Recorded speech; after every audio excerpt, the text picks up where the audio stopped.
Have you ever woken up in a cold sweat, heart pounding, unable to shake the lingering shadows of a nightmare? That was the night everything changed for me. My name is Elias Draven, and as a freelance journalist, I've chased stories that most people would call absurd, urban legends, ghost sightings, cursed artifacts. But nothing could have prepared me for the night I stumbled upon them. The Faceless Crowd. This wasn't just another nightmare. It was something far more sinister, something that still clings to me, like an invisible presence watching from the darkest corners of the room. It began as a dream, so vivid, so tactile, that it felt more real than anything I'd ever experienced. I found myself standing in an endless plaza, surrounded by a dense fog that clung to my skin like icy breath. The air was suffocating, heavy with an unplaceable scent, metallic and damp, like rusted iron mingling with decaying leaves. My footsteps echoed eerily, but there was no visible ground beneath me, just an infinite expanse of cracked, uneven cobblestones that seemed to shift slightly underfoot, as if alive. Then they appeared. At first, I thought I was alone, but from the mist, figures began to materialize, dozens, then hundreds. They moved slowly, their silhouettes unnatural, distorted, as if they were being shaped by an unseen force. And their faces, or lack thereof, they were blank, smooth expanses of pale flesh where eyes, noses, and mouths should have been. The absence of features wasn't just unsettling, it was horrifying. Without eyes, they somehow saw me. Without mouths, I could hear their whispers, a cacophony of nonsensical murmurs that wrapped around me like ghostly tendrils. The whispers grew louder, incomprehensible yet maddeningly familiar, each word digging into my mind like nails. I tried to move, but my body felt heavy, as though invisible hands were holding me in place. My breaths came in shallow gasps, and for a moment, I swore I felt fingers brushing against the back of my neck, cold, skeletal, impossibly real. Every instinct screamed at me to wake up, to escape, but the dream refused to release its grip. In a moment of sheer desperation, I looked down at my hands. They were trembling, my skin ashen, veins pulsing unnaturally beneath the surface. Clutched in my palm was a small shard of broken glass, a mirror fragment reflecting the crowd around me. But in the reflection, their faceless heads turned in unison, snapping toward me with unnatural precision. A guttural noise erupted from somewhere deep within the mist, a low, resonating growl that vibrated through my bones. That's when I realized I wasn't dreaming. The crowd began to close in, their movements disjointed and jerky, as though marionettes controlled by invisible strings. The fog thickened, swallowing everything in its path. Their faceless forms were now inches away, their whispers becoming deafening, overlapping until they formed a single, haunting question. Why are you here? If you've ever felt the pull of something you couldn't explain, something that feels like it's been waiting for you, then you know what I'm talking about. But this is just the beginning of my story, and trust me, it only gets darker from here. So, if you're ready to step into the unknown with me, hit that subscribe button, like this video, and share your theories in the comments. Because where I've been, you might find yourself someday. And once you see the Faceless Crowd, they never truly let you go. It started like any other night. Exhaustion weighed me down as I collapsed into bed, the comforting hum of the city outside my window lulling me to sleep. But the moment I closed my eyes, the ordinary dissolved into the unexplainable. I was no longer in my room, but in a vast, desolate plaza shrouded in a dense, suffocating mist. The air hung heavy with a metallic tang, sharp and invasive, filling my lungs with every breath. A distant sound echoed, a low, rhythmic tapping, like footsteps trailing far behind me. The plaza stretched endlessly in every direction, its cobblestones cracked and uneven, glistening with a dampness that didn't feel like rain. Something about the place felt wrong, not just unfamiliar but impossible. The air vibrated with a low hum, faint but persistent, as if the ground itself were alive and whispering secrets too ancient to understand. I tried to place where I was. Somehow the scene felt familiar, though I knew I had never been there before. Deja vu wrapped around me like a cold embrace, and for the first time, I felt the sharp edge of fear cutting through my confusion. As I took a hesitant step forward, a faint, acrid smell reached my nose, something like burnt wood mixed with decay. My footfalls echoed unnaturally loud, each step bouncing back as if the space around me were mocking my movements. Then I heard it, a whisper, faint and fragmented, slithering through the air. It wasn't one voice but many, overlapping, unintelligible. The sound was faint, almost imperceptible at first, but it clawed its way into my ears, growing louder with each passing second. The whispers carried no words I could recognize, but they bore an unmistakable intent. I was not welcome here. I turned in circles, searching for the source, but the fog pressed in, its thick tendrils curling around my ankles and wrists, pulling me into its oppressive grip. Shadows began to emerge from the mist, at first indistinct and shapeless, but then they solidified. Figures, dozens of them, standing motionless, their silhouettes scattered across the plaza like sentinels guarding some forbidden secret. I tried to call out, my voice trembling. "Hello? Is someone there?" My words vanished into the fog, swallowed whole, leaving behind only silence. And then, as if in response, the figures began to move. Slowly at first, their limbs stiff and awkward, like puppets learning how to walk. Their heads turned toward me in unison, and my breath caught in my throat. They had no faces. Smooth, featureless voids stared back at me, more terrifying than any grotesque visage could have been. They radiated an overwhelming sense of emptiness, an absence so profound it felt like it could devour me. My skin prickled, a wave of nausea rising as the figures took their first steps toward me, their movements synchronized yet disturbingly disjointed. A sudden gust of wind swept through the plaza, carrying with it a hollow, guttural sound that seemed to come from nowhere and everywhere at once. The figures stopped abruptly, their heads tilting slightly, as if they were listening to something I couldn't hear. My heart raced, every instinct screaming at me to run, but my legs felt rooted to the ground. And then I saw it, a faint glow cutting through the fog, emanating from a doorway far in the distance. It flickered like a dying flame, warm and inviting yet impossibly out of place in this cold, lifeless expanse. I couldn't explain why, but I knew I had to reach it. It was my only chance, a fragile beacon in a sea of uncertainty. The figures began moving again, faster this time, their jerky movements becoming more fluid as they closed the distance between us. The whispers grew louder, forming a chaotic chorus that surrounded me, suffocating me with their intensity. Every step I took toward the door felt like wading through thick, invisible chains pulling me back. The faceless crowd was closing in, their presence pressing against my mind like a weight too heavy to bear. Finally, I reached the door, my hand trembling as I pushed it open. A rush of warm air hit me, carrying the faint scent of something familiar, lavender perhaps, mixed with an earthy undertone I couldn't place. The room beyond was dimly lit, its walls lined with mirrors that reflected not me, but the faceless figures standing just outside. As the door creaked shut behind me, the whispers ceased, leaving a silence so profound it felt alive. But the feeling of safety was fleeting. Something was in the room with me, just out of sight, its presence as palpable as the air in my lungs. And as I turned to face the mirrors, I realized the nightmare was far from over. The reflections began to move, even though I stood still. They leaned closer, their featureless faces pressing against the glass, and I knew, whatever they weren't just dreams. They were waiting, watching. What was beyond that door wasn't escape. It was the beginning of something far more sinister.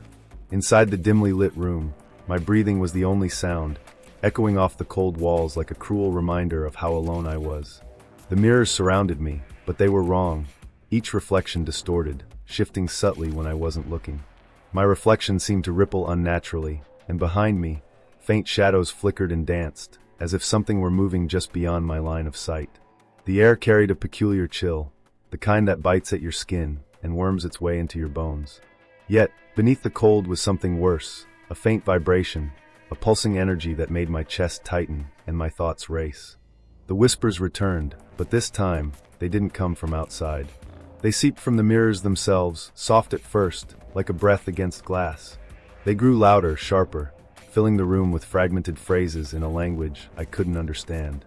"Who are you?" the voices seemed to ask, overlapping and distorting as if spoken by a crowd of unseen mouths. My instincts screamed for me to leave, but the door behind me had vanished, replaced by an unbroken expanse of cold, gray stone. I forced myself to move, each step deliberate and heavy, as though the air itself resisted my movements. The shadows in the mirrors followed me, sometimes shifting faster than I moved, sometimes lingering longer than they should.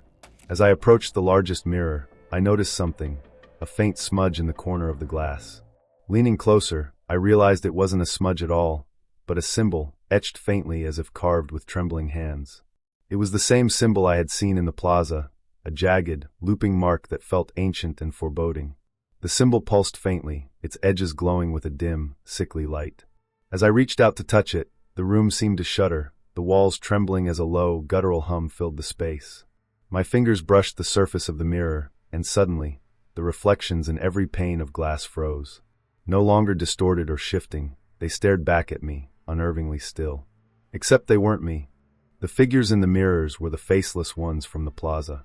Dozens of them, pressed against the glass, their blank heads tilted at unnatural angles. They moved in unison, raising their hands to the mirror as if to push through. My chest tightened, panic clawing at me as I stumbled back. The air grew heavier, the whispers now a deafening roar that vibrated in my skull. Then, the light in the room dimmed further, casting the space into near-total darkness. A single, faint glow emanated from the symbol on the mirror, casting long, jagged shadows across the floor. And then I saw it. One of the figures stepped out of the mirror, not through it, but out of it, as if the glass were liquid. Its faceless head turned toward me, its movements slow and deliberate, and though it had no eyes, I felt its gaze pierce me like a blade. I tried to run, but my legs felt heavy, as if bound by invisible chains. My breaths came in short, panicked gasps, the sound of my heartbeat pounding in my ears. The figure moved closer, its featureless face mere inches from mine. A cold, unnatural breath washed over me, carrying the faint scent of decay and something metallic. It tilted its head, as if studying me, and for a moment, the whispers stopped. Then the mirrors shattered. Glass exploded outward in a violent cascade, each shard reflecting not the room, but the endless plaza from my dream. I was surrounded by chaos, shards slicing through the air, the faceless figure looming closer, and the whispers returning with a vengeance, now a maddening cacophony that filled every corner of my mind. And yet, amid the terror, I felt something strange. A pull. The same pull I had felt in the plaza, a magnetic force drawing me toward the shattered mirror and the glowing symbol at its center. I didn't understand why, but I knew I had to reach it. It was the only way to escape, though I couldn't shake the feeling that escape would come at a terrible cost. As I stretched out my hand, the figure's cold, featureless fingers wrapped around my wrist, stopping me. The whispers coalesced into a single, chilling voice, low and guttural. Choose. It wasn't a question, it was a command. I didn't know what the choice was, but the weight of it bore down on me like a crushing tide. I stared at the symbol, glowing brighter now, pulsing with an intensity that matched the pounding of my heart. And then, as suddenly as it began, everything went silent. The figure released me, the room dissolved into darkness, and I was falling through an endless void, the whispers fading into nothingness. When I opened my eyes, I was back in my bed, the morning light streaming through the window. But the symbol was still there, faintly glowing on the wall beside me. I knew, in that moment, that the nightmare wasn't over. It had only just begun. The moment I opened my eyes in the dream again, I wasn't in my bed. I was back in that cursed plaza, its fog thicker, colder, and more oppressive than before. The once muted whispers had turned into an endless drone, a low, resonating hum that seemed to pulse from the cobblestones beneath my feet. The faceless crowd was closer now, their movements more deliberate, their blank heads tilting in unison as though drawn by my presence. They weren't just watching me anymore, they were waiting. Ahead of me stood a figure unlike the others, shrouded in shadows darker than the night itself. Unlike the faceless beings, it had form, though its features were obscured by the shifting darkness that seemed to cling to it. In its hand, it held an object, a mirror cracked and aged, its surface reflecting nothing but an endless void. The whispers seemed to pour from the mirror itself, pulling at my mind with invisible tendrils, urging me to step closer. Against every instinct screaming at me to run, I took a hesitant step forward. The cobblestones beneath my feet felt warmer now, almost pulsating, as if alive. Each step brought a new wave of unease, my legs trembling under the weight of an invisible force that seemed to grow heavier with each passing second. The fog thickened, closing in like a predator stalking its prey, and the crowd parted silently as I moved closer to the figure. The mirror in its hand began to glow faintly, a sickly green hue that seemed to distort the air around it. Shapes flickered across its cracked surface, images of places I'd never seen, faces I didn't recognize. And then in an instant, I saw myself reflected in the glass. But it wasn't me. Not exactly. The figure in the mirror wore my face, but had no eyes, no features. It was blank, smooth, and utterly devoid of humanity. Panic surged through me as the whispers coalesced into words. "This is you," they hissed, the voices overlapping in a maddening cacophony. "This is who you've always been." My reflection in the mirror began to move, independent of me, its blank face tilting in mock curiosity. Its hand pressed against the glass from the inside, as if trying to escape or drag me in. I turned to run, but the crowd had closed in, their faceless heads forming a suffocating wall around me. Their hands reached out, cold and skeletal, brushing against my arms and shoulders as I tried to push past them. No matter which direction I turned, they were there, an impenetrable barrier of silence and emptiness. The figure holding the mirror stepped closer, its movements smooth and unnatural, as though it were gliding across the ground. Suddenly, the mirror shattered, and everything went black. The silence that followed was deafening, heavier than the whispers had ever been. When the darkness lifted, I found myself in a small, circular room. At its center was a pedestal, and on it lay a single object, the same cracked mirror, now glowing faintly with the same sickly green light. The walls around me were covered in jagged carvings, symbols that seemed to pulse and shift when I tried to focus on them. As I approached the mirror, the room seemed to shrink, the walls closing in, the carvings vibrating with a soundless energy that made my head throb. When I reached out to touch the mirror, a hand shot out of the glass, its fingers impossibly long and thin, wrapping around my wrist with a grip colder than ice. I tried to pull away, but it was too strong. The faceless figure from the plaza stepped into the room, its shadow stretching across the walls, swallowing the light. Its head tilted as it raised its other hand, pointing toward me. "Choose," it said, its voice low and resonating, like the sound of distant thunder. The word echoed in my mind, carrying with it a weight I couldn't comprehend. Suddenly, the mirror began to ripple like water, and images appeared on its surface, visions of my life, but twisted and distorted. Familiar faces stared back at me with blank expressions, their features erased. I saw myself standing among the faceless crowd, my own face smooth and empty, as if I had become one of them. The figure's grip tightened, and the mirror's glow intensified, flooding the room with blinding light. "Choose," the voice repeated, louder this time, almost desperate. I didn't understand the choice I was being offered, but I knew it would change everything. With one final surge of strength, I yanked my hand free and smashed the mirror against the pedestal. The light exploded outward, consuming everything in its path, and I felt myself falling, tumbling through an endless void. The whispers returned, louder than ever, screaming in rage and agony, their voices piercing through me like shards of glass. And then, just as suddenly, it was over. I woke up in my bed, my chest heaving, my body drenched in sweat. The morning light streamed through the window, but the room felt cold, unnaturally so. On my bedside table lay a single shard of the mirror, its surface cracked and faintly glowing. I knew in that moment that whatever I had seen, whatever I had done, wasn't confined to the dream. It had followed me back, and the choice I'd made, whatever it was, had only opened the door to something far darker. Something that was just beginning. The morning after the dream, the world felt wrong. The familiar hum of the city seemed distant, muffled, like a radio station just slightly off frequency. Colors looked muted, as if a film of ash covered everything I saw. Even the air tasted metallic, a faint bitterness that clung to the back of my throat. But nothing unsettled me more than the shard of glass sitting on my bedside table, cracked and faintly glowing with an eerie green light. I hadn't brought it there, and yet there it was, a piece of the dream made manifest in my waking life. I tried to dismiss it as leftover fear, a lingering thread of imagination pulled from a nightmare too vivid for comfort. But as the hours passed, strange things began to happen. Shadows in my apartment stretched at odd angles, shifting slightly when I wasn't looking. Objects seemed to move on their own. A cup left on the counter now resting on the floor, a photo frame tilted just enough to notice. And then there were the whispers. Faint, barely audible, like the soft rustling of leaves carried by a breeze, yet distinctly human. Unable to shake the feeling that something was watching me, I turned to the only thing I could think of: research.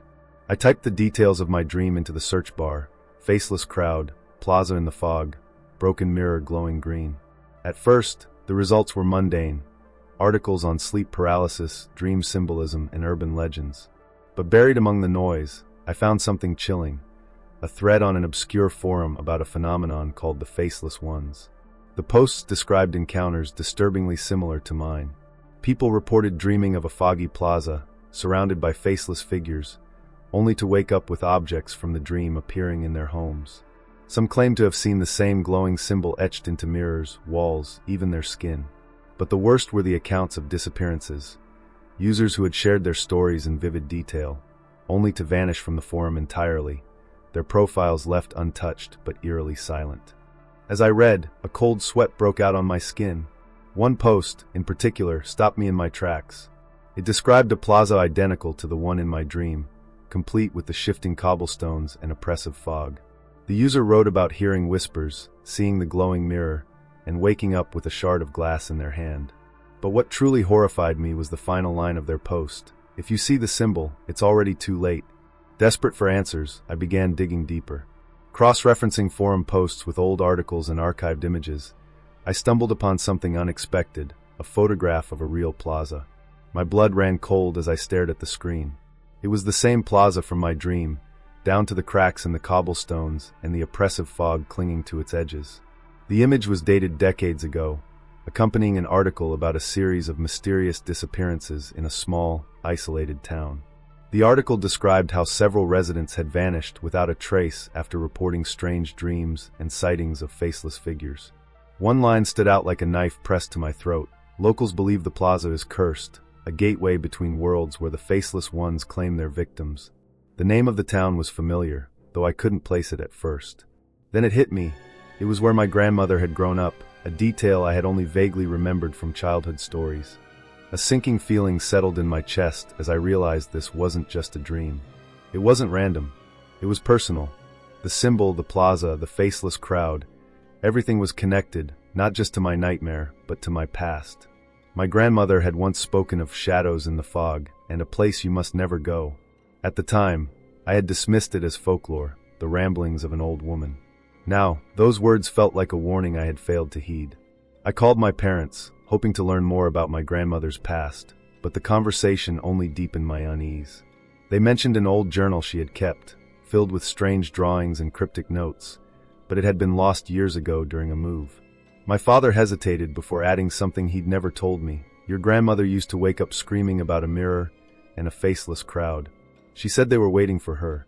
Chilled to my core, I decided to visit the town. I needed answers, no matter how dangerous the journey felt. But as I packed a bag, I noticed something new on the shard of glass sitting on my bedside table. The faint green glow had grown brighter, and etched into its surface was the symbol from my dream. My reflection in the shard didn't move in sync with me. It stared back, its face slowly dissolving into a blank void. The realization hit me like a thunderclap. Whatever was happening wasn't over. The faceless ones weren't just in my dreams anymore. They were here in my reality, and they weren't going to let me go. The road to the town where the plaza was located felt like a descent into another world.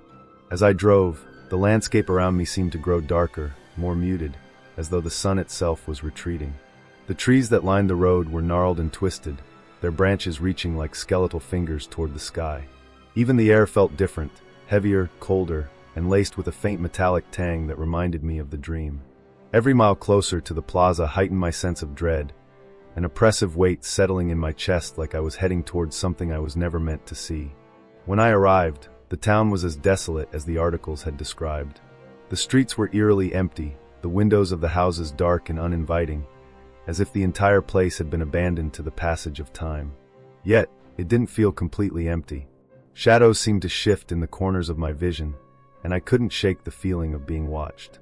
The plaza itself lay at the center of the town, shrouded in the same thick fog that had haunted my dream. It looked exactly as I remembered, down to the uneven cobblestones and the faint green glow that seemed to pulse from its heart. I parked the car and stepped out, my breath clouding in the unnaturally cold air. The silence was deafening, broken only by the crunch of gravel beneath my boots. As I approached the edge of the plaza, a chill ran down my spine. It felt as though I were crossing an invisible threshold, stepping into a place where the rules of reality no longer applied.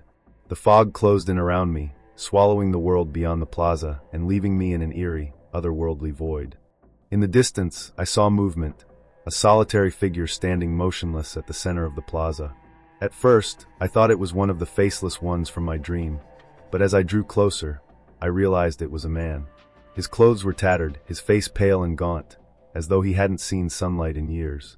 He turned to face me, and his eyes were wide with terror. "You shouldn't be here," he rasped, his voice trembling. The man introduced himself as Victor, a longtime resident of the town, and one of the few who had stayed behind after the disappearances. He spoke in hushed tones, his gaze darting nervously to the fog that surrounded us. The faceless ones, they're not just dreams, he said, his voice barely above a whisper. They're drawn to places like this. They wait, they watch, and when the time is right, they take you. Victor's words sent a shiver through me, but it was what he said next that truly terrified me. He described how the faceless ones were tied to the symbol, the same one etched into the shard of glass I had found in my room. It's a mark, he explained, a connection between their world and ours. Once you've seen it, they never stop following you. They'll wear you down, piece by piece, until there's nothing left. He gestured to the center of the plaza, where a jagged stone altar stood, its surface carved with the same glowing symbol. That's where it starts, he said. The mirror, the whispers, the choice. His voice broke as he added, they made me choose, and I've been trapped ever since. I tried to press him for details, but Victor's gaze grew distant, his expression hollow. He muttered something about a price that had to be paid, a sacrifice that bound him to this place. Before I could ask more, he suddenly stiffened, his eyes darting to the fog. They're here, he whispered, his voice shaking. They found you. The air grew colder, the fog swirling in unnatural patterns around us. The oppressive silence was broken by the faint sound of footsteps, soft, deliberate, and impossibly close. Shadows began to materialize in the mist, their faceless forms emerging one by one. The faceless ones moved slowly, their movements synchronized, their blank heads tilting toward me. Panic surged through me as I backed away, but Victor grabbed my arm, his grip ironclad. You can't run, he said, his voice filled with despair. You have to face them. That's the only way. He thrust something into my hand, a small, jagged piece of glass that glowed faintly with the same sickly green light. Take this, he said. It's the key, but it's also the trap. Use it wisely, or don't use it at all. Before I could respond, Victor turned and walked into the fog, his figure swallowed by the swirling mist. The faceless ones moved closer, their featureless heads tilting in unison as they surrounded me. The whispers began again, louder and more insistent, filling the air with an unbearable pressure. My heart pounded as the green glow from the shard in my hand grew brighter, pulsing in time with the whispers. The crowd parted, and a larger figure stepped forward, its silhouette cloaked in shadows deeper than the fog. It raised a hand, pointing directly at me, and the whispers coalesced into a single chilling word. Choose. The shard in my hand grew warmer, the glow intensifying until it felt as though it were burning into my skin. I stared at the faceless figure, my mind racing, and realized that whatever choice I made here would change everything. But as I looked around the plaza, at the shadows shifting in the mist and the figures closing in, one thing became terrifyingly clear. No matter what I chose, I wasn't leaving this place the same person I had been. If I left at all, the faceless ones stood motionless, their featureless heads angled toward me, as if waiting for my next move. The air was suffocating, heavy with the tension of the unseen, and the whispers were now a deafening roar inside my skull.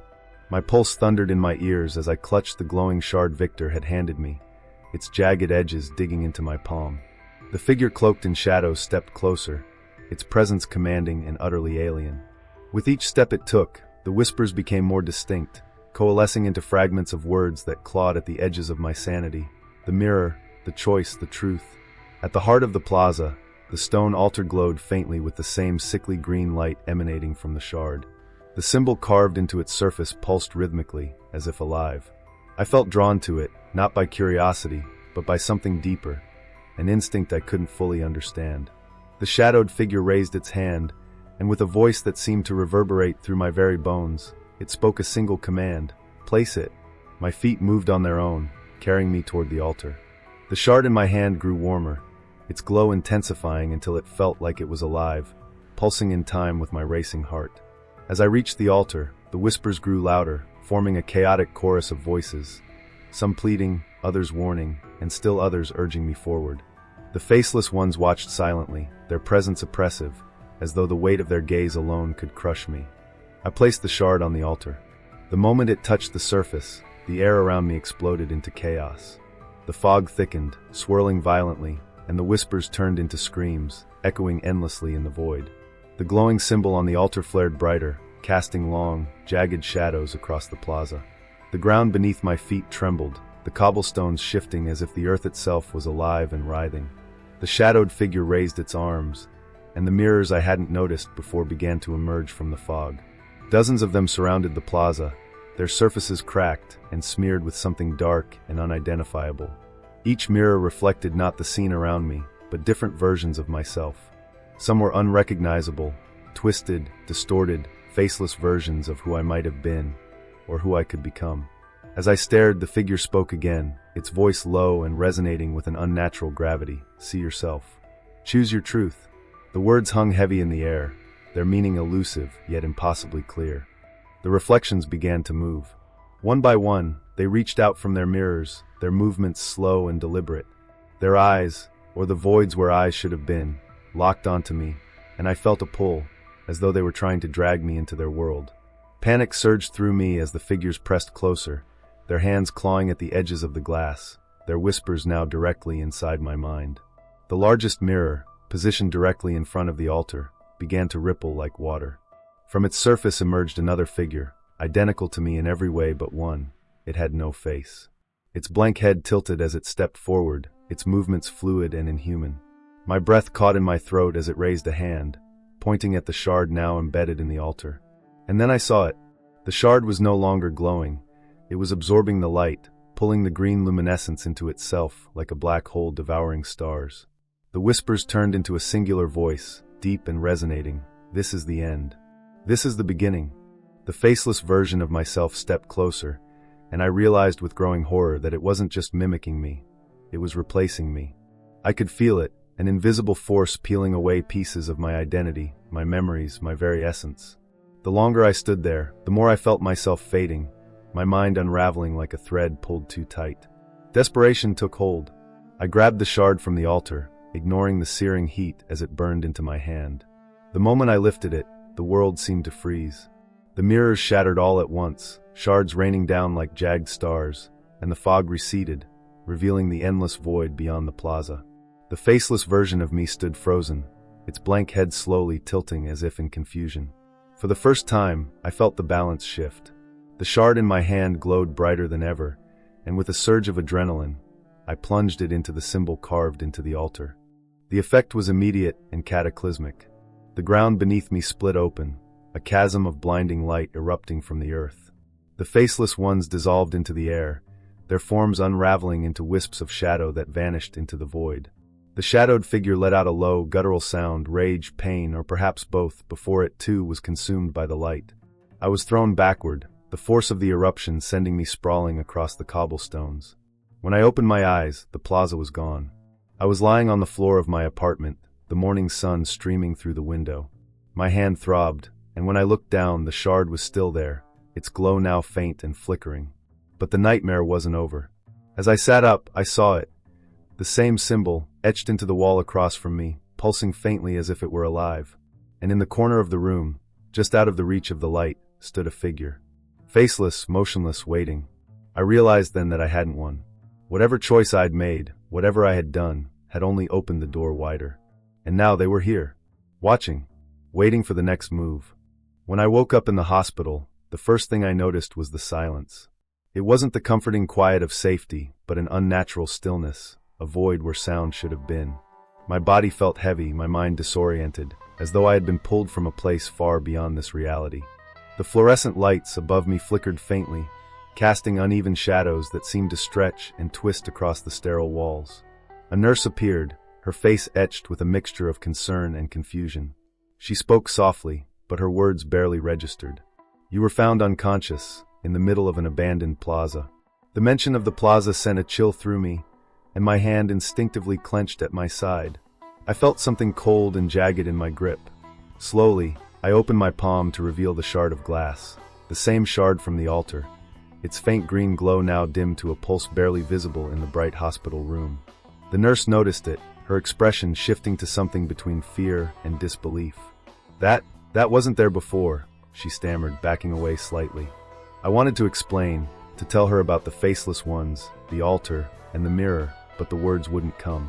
How could I describe something so impossible, so horrifying, without sounding insane?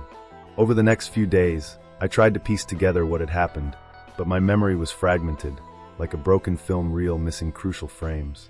Flashes of the plaza, the mirrors, and the faceless version of myself haunted me. I couldn't shake the feeling that something was still watching me, even in the crowded hospital. Shadows seemed to move on their own, stretching too far, lingering too long. At night, I heard faint whispers, soft, fragmented, and maddeningly familiar. Discharged from the hospital, I returned home, hoping for a sense of normalcy that never came. The moment I stepped inside, I felt it, the oppressive presence, the same as in the plaza. The symbol from the altar was etched into my living room wall, faint but unmistakable. Its glow was almost imperceptible in the daylight, but at night, it pulsed like a heartbeat, filling the room with an unearthly green light. Objects began to move again, small things at first, like a glass shifting on the counter or a chair slightly out of place. But then it grew worse. My reflection in the mirror didn't move in sync with me. It lagged, stared longer than it should, and sometimes I swore I saw the faceless figure watching from the background. One night, as I sat in the suffocating stillness of my apartment, I heard the sound of glass shattering. I ran to the source, only to find the shard from the altar lying on the floor, now glowing brighter than ever. Next to it, scrawled across the wall in what looked like ash, was a single word: soon. That was when I realized the truth. The nightmare wasn't over. It had followed me, seeped into my world, and it wasn't finished with me yet. The faceless ones weren't just a figment of the dream. They were a part of me now, a shadow that I couldn't escape. I saw the symbol everywhere, in the patterns of the rain on my window, in the cracks of the sidewalk, even in the flickering lights of the street lamps. It was as if the world itself had become an extension of the nightmare. And then the dreams returned. Every time I closed my eyes, I was back in the plaza, surrounded by the faceless crowd. Each time, they were closer, their whispers louder, their presence more oppressive.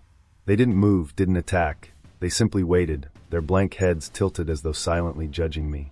The shadowed figure stood at the center, holding the mirror, its surface reflecting nothing but darkness.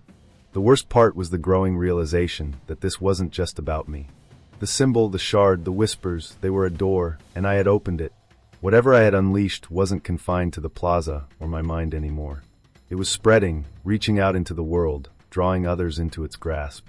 And now, I'm left with a question I can't answer. Was it all real? Was I chosen, cursed, or simply in the wrong place at the wrong time? Or worse, is this something I've always been a part of, a thread in a tapestry far older and darker than I can comprehend? If you've made it this far, I have to ask, have you seen them? Have you felt the weight of their gaze, the whispers in the corners of your mind? If you have, it might already be too late. The faceless ones are patient. They watch. They wait. And once you've seen the symbol, you can never unsee it. Share your thoughts, your theories, and your own experiences in the comments below. Don't forget to like this video and subscribe, because this story is far from over. The nightmare isn't confined to me anymore. It's out there, spreading. And who knows? Maybe, just maybe, the next time you close your eyes, they'll be waiting for you too.